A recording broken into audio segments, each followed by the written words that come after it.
All right, everybody. Your assignment was to pick some of your favorite passages from the Book of Mice and Men and explain why you like those passages so much. I'm going to show you one of my favorite passages and discuss why I like it so much. All right? This is from chapter 4 in the book, in the version that we're using. It's on page 78.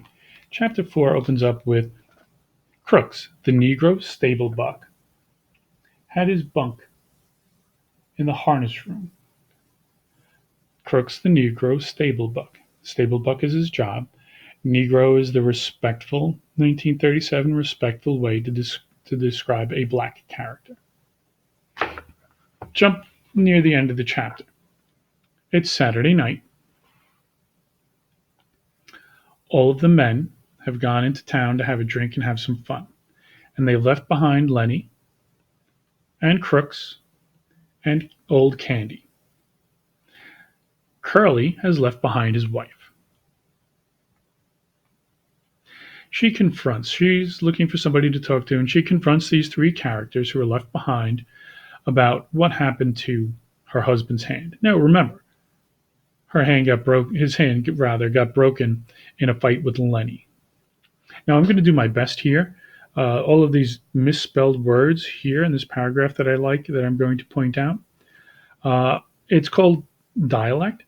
He's trying to make us hear in our heads the way people sounded.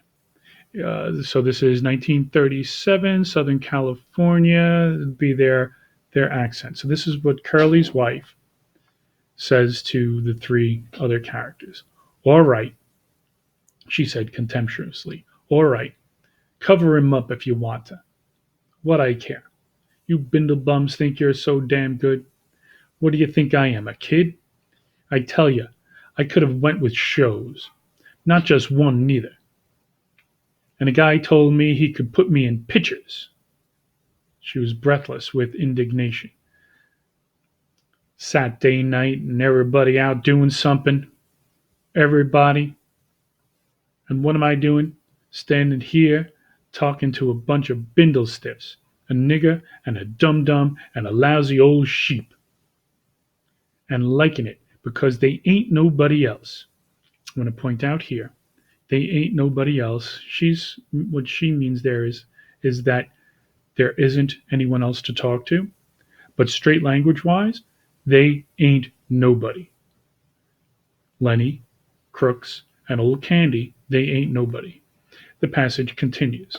Lenny watched her, his mouth half open. Crooks had retired into the terrible protective dignity of the Negro, but a change came over old Candy. He stood up suddenly and knocked his nail keg over backwards. I had enough, he said angrily. So he's angry. Crooks is dignified. Lenny is Lenny.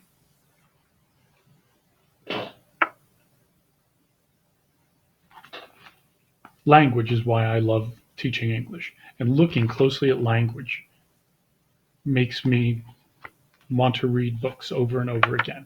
Now, John Steinbeck, right? He wrote Mice and Men. His milieu, his type of writing, he was a social writer, and he was writing to explore the hardships that American citizens were feeling during the Great Depression, during the Dust Bowl era. The struggles that they had, whether they were female, whether they were white or black, his characters struggled, and Steinbeck, a Nobel Prize winning writer, wrote to try to shed light on some of those struggles for the reading American public. So why would somebody like John Steinbeck use the N word? Don't. These are conscious choices that writers make. He has the one female character called the one black character, the N word. Don't fall for the explanation. Oh, that's just the way people talked back then. The N word has only and ever been one thing: an insult. Why have the one female character insult the one black character? What is he saying about the character of Curly's wife? When he says, Crooks had retired into the terrible protective dignity of the Negro. What does he mean by that? Terrible protective dignity. Dignity is pride.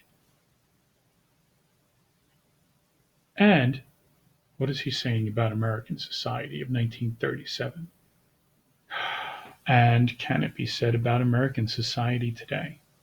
After all, the book is almost 100 years old and we're still reading it.